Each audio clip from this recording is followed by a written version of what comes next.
project, one that I haven't done end to end before.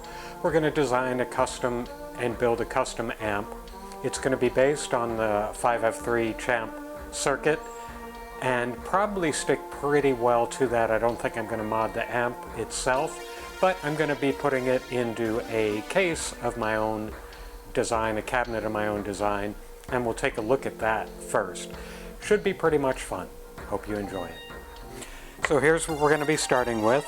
This is a wooden case for Justin Winery's Reserve Isosceles, but I said, hey, maybe this will make an interesting amplifier case. It might not, I don't know, but it looks kind of fun. So let me take the bottle holders out, and as you can see, there's plenty of space in here to put the speaker, to hang the amp, and so this is junk. This I'll keep. I don't know what I'm going to do with it, but it might be interesting to have a slide or a cutout for some reason or other, so we'll see. But I'll set it aside for right now. And the first thing to do is figure out where we want to put the speaker.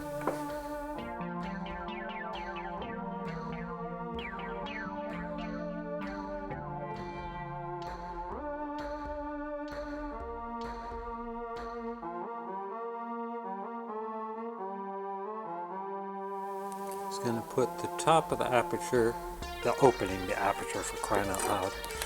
Let me just double check this.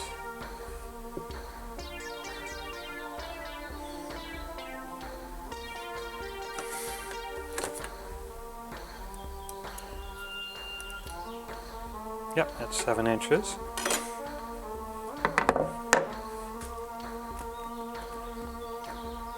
So 7 inches divided by 2 is 3.5 inches. So we want to set our compass to 3.5 inches. Lock that.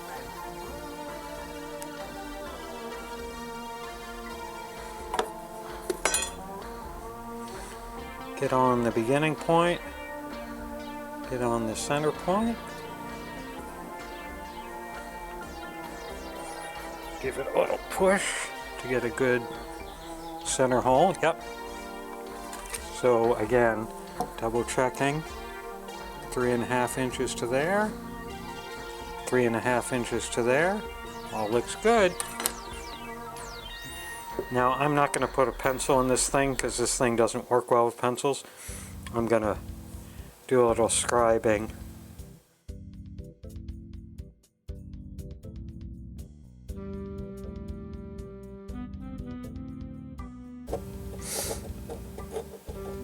And wonderful, the two ends of the circle that I scribed match, which means that the compass didn't slip in or out while I was scribing the mark. Now I'm going to take a pencil. Okay, so now we've got our circle defined. Let's take the speaker again, set it on there, make sure. Yeah. Everything's going to be great. Next step will be to get the jigsaw out and cut this.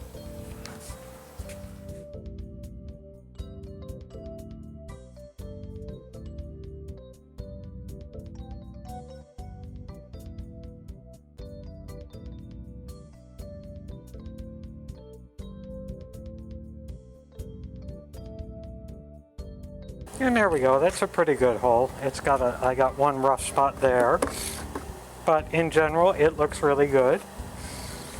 And you might have noticed as I was cutting, this wood has a lot of variations. You could hear the I'm going to be doing two things as I dress the hole. I'm going to be evening it out.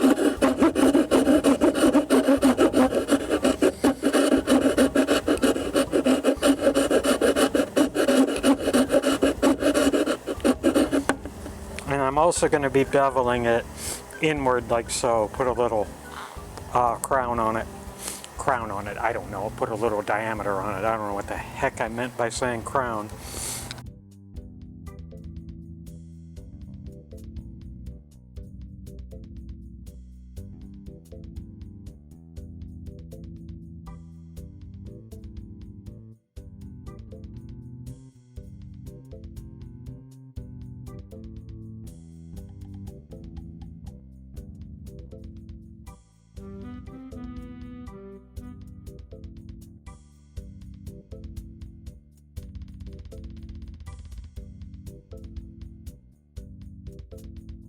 Okay, that's nice and smoothed up a little bit to take some polyurethane, because I'm going to finish this in polyurethane.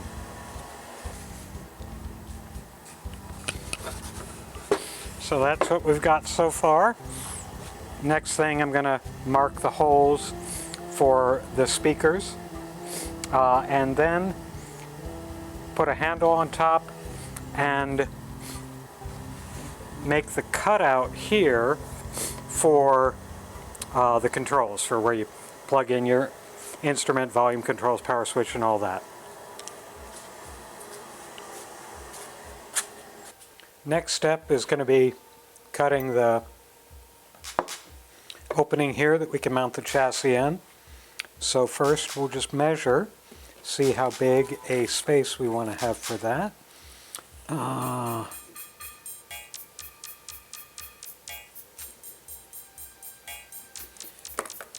So on a typical champ, there's about a ½ inch between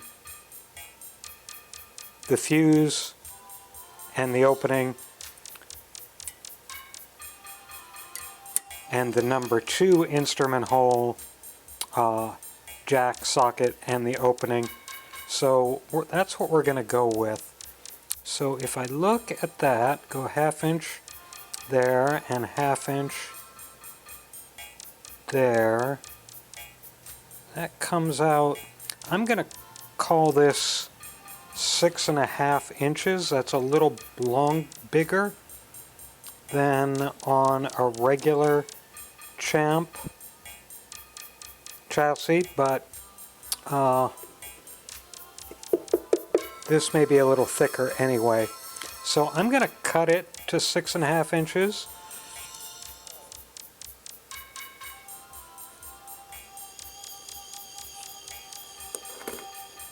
And I can always make it wider if I want. I can't make it smaller, but I can make it wider. Now the depth, of course, is, see, that's 2 5/8. However, I do want to use the original back panel.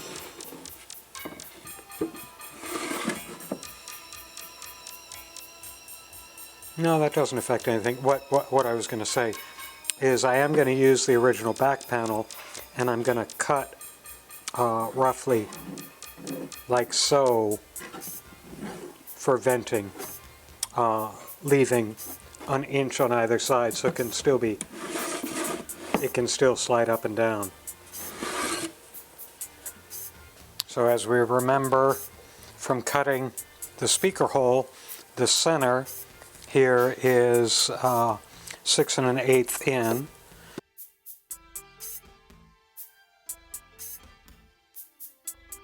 Okay, now one thing I'm also going to do, that's the shape of it. So as we can see, if we put the chassis in place roughly, it's definitely clearing side to side. And if I look at it from the top,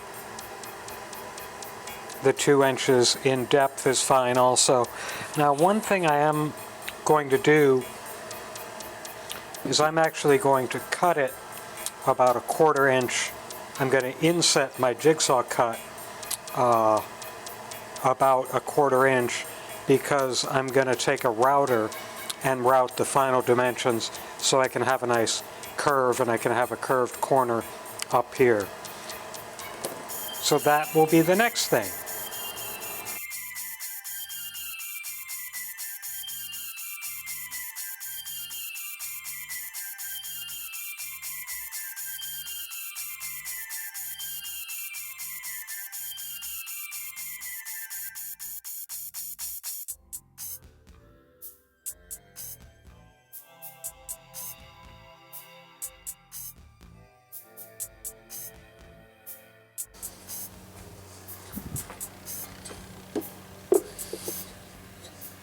Chassis will look just fine in there. Plenty of room for everything. Now the next thing I'm going to do is route the edges.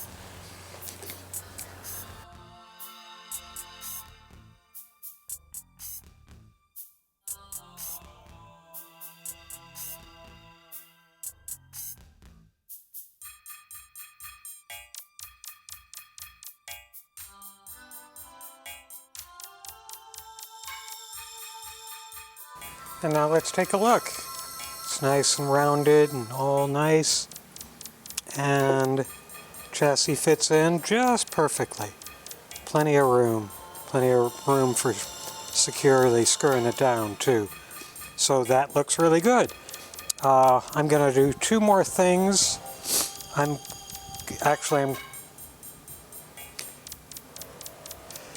only two things I need to do next is I got to put the handle on and I've got to put the feet on the bottom. Now the handle, I'm going to wait until I've got the chassis assembled and the speaker mounted, because where it's going to sit is going to depend on the weight of this and the weight of the speaker, so it balances when you pick it up. The feet I'll do, I'm not going to record that because it's just screwing rubber feet on the bottom of a box.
So off camera, I put 3 coats of polyurethane on the wood. The wood was very thirsty because it's never been finished. It's not intended to be finished. I also drilled the holes for the speaker mounts. I got it it's a little uneven. Fortunately, I'm not trying to sell this, so I don't really care if it's a little cattywampus. Now, next step is to put the speaker grill cloth in, and I bought a yard roll of what I thought would be a good color for this from stumac.com, and cut a piece that will go in there well. And now let's go take a look at putting it in. The challenging part for me, because I haven't done this before, will be some of the alignment, and I'll show you in a second when I get a better camera angle on this.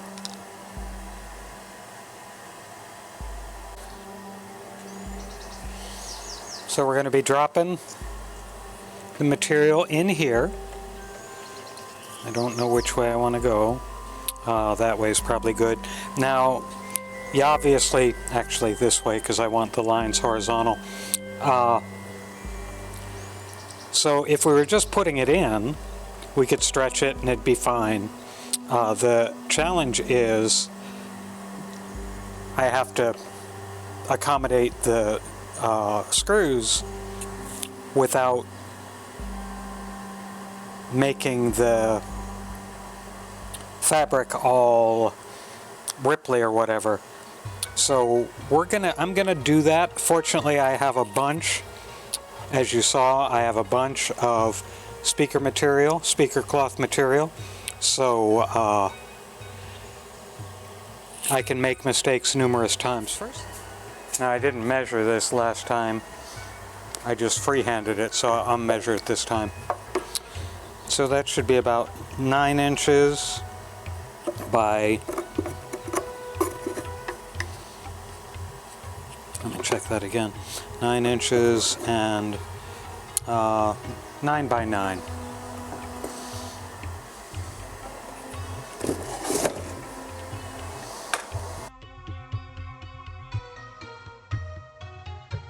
Again, 1 yard of this, it's 1 square yard is, actually I think I got 2, but 1 square yard is about, I think, somewhere between $20 and $30. I don't recall exactly. So it's not cheap, but it's not too expensive either.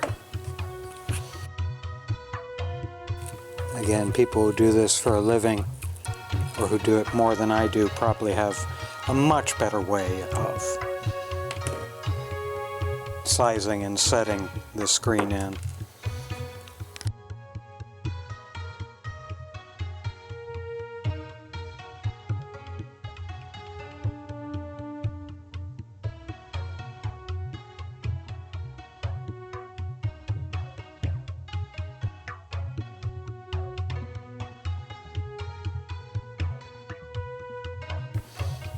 I'm going to cut these lines a little bit deeper so I've got some room to work.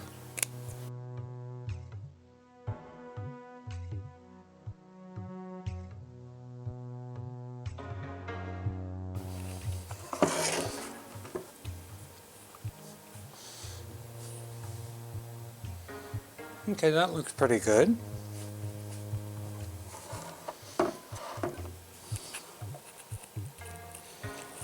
Adjust it a hair. I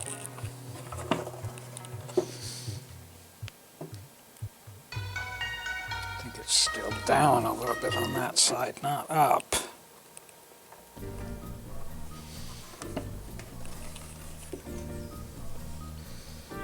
That looks pretty nice.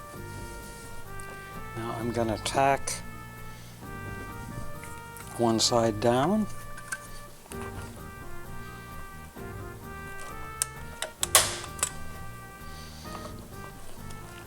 And the top down. I'm going to try and snug this up. See, the problem is you want to snug it up without distorting it. I'm going to do the bottom first.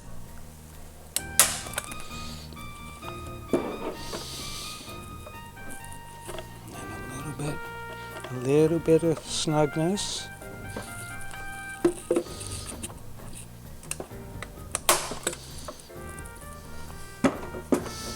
Let's see what we got.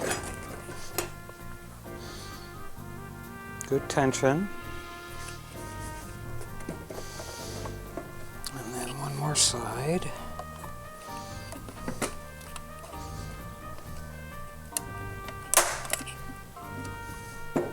Now I'm only using 4 staples because the reality is when you put the speaker in, the speaker support isolation ring is going to press the fabric down, so it's not going to move anyway. So I only need 4 pieces of 4 staples on the fabric.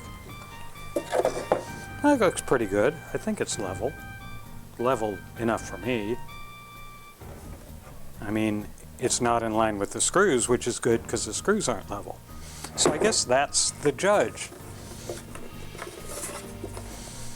Okay, before I put the speaker in, I'm gonna solder the leads on. I'll do that off camera because that's kind of boring.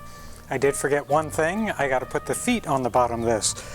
These feet are some I had lying around. It was from a wave reverb tank that I built that I didn't want to use as a desktop. I put it in my rack in my studio, so the feet were extra. I saved them, and now I can use them.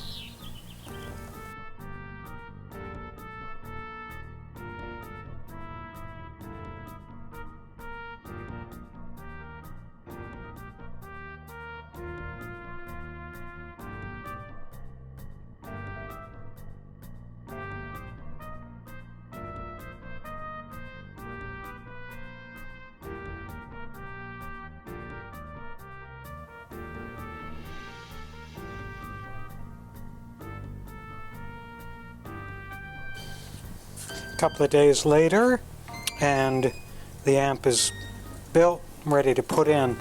Now, as I mentioned, the one thing I had not decided on yet was where the handle would go on the top, primarily because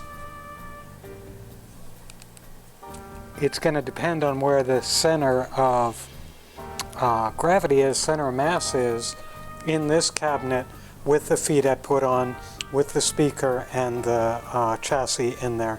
And that's something, since it's different dimensions than the standard Champ chassis, I'm going to put the chassis in and find where the balance point is and then work from there. Again, I'll be taking this right back out since I've got to drill some holes, but that's not too bad. It's just this one corner on these Champ amps. It's a real pain. Got too much stuff stuck in there. Okay, so that's roughly there. Let's see where it balances, just by feel.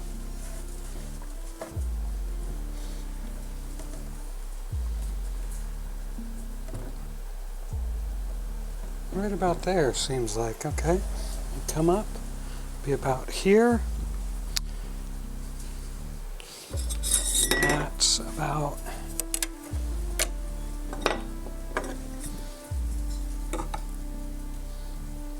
three and a quarter inches from the front. Okay, so 3 1/4 inches from the front, 3 1/4 from the front. I've already measured it as being 4 1/8 from the side. So that will be where one hole goes. And I'm using, this is the handle. It's an extra handle from when we remodeled the house. It's just a drawer pull, but it'll look kind of neat up there. And I've already measured the distance on the holes for that. So I'll go ahead and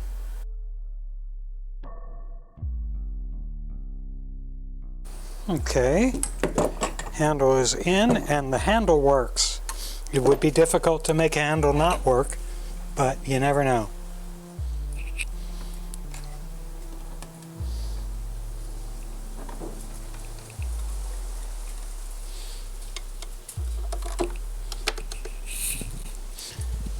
I don't have any nuts with captive washers on them, so I'm having to put the star washer in.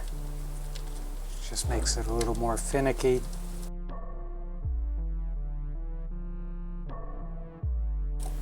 I know there's some of you saying, why don't you just lay it on its side? And you're right, that's probably a good idea. So I'm going to do that right now. Okay, so that's good. Now I just got to snug that up. Now one thing I can't do typically, and I'll show you in another one. Typically on a Champ, the chassis goes all the way out and is snug against the back panel, and I usually put copper tape on there to electrically shield it from interference and so on. With this, using this as the back plate, there's so much slop that it's not going to contact the copper, so I'm not going to do that this time. I'm going to make sure it's flush with the edge. Before we do anything else, I'm going to run the panel in to make sure it doesn't interfere.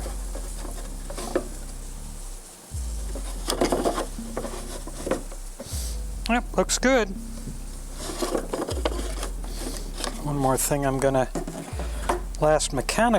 two more mechanical steps. First, I'm going to plug the speaker into the jack on the bottom. There we go. Next, I'm going to screw the power cord strain relief. That's above. It's going to be above the hole, so everything's good. So that's the way it looks.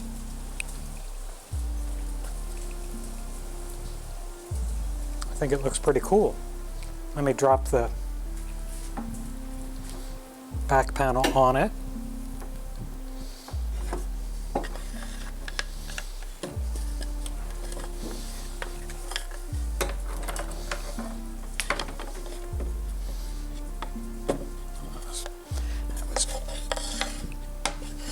What I just did was kind of dumb, so I'm going to undo it and then take this down past the chassis itself.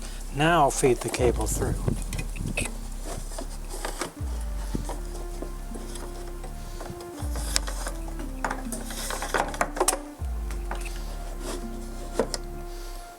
And there we go, ready to rock and roll. So let me do something let me plug it in and power it on. Grab the workshop Stratocaster.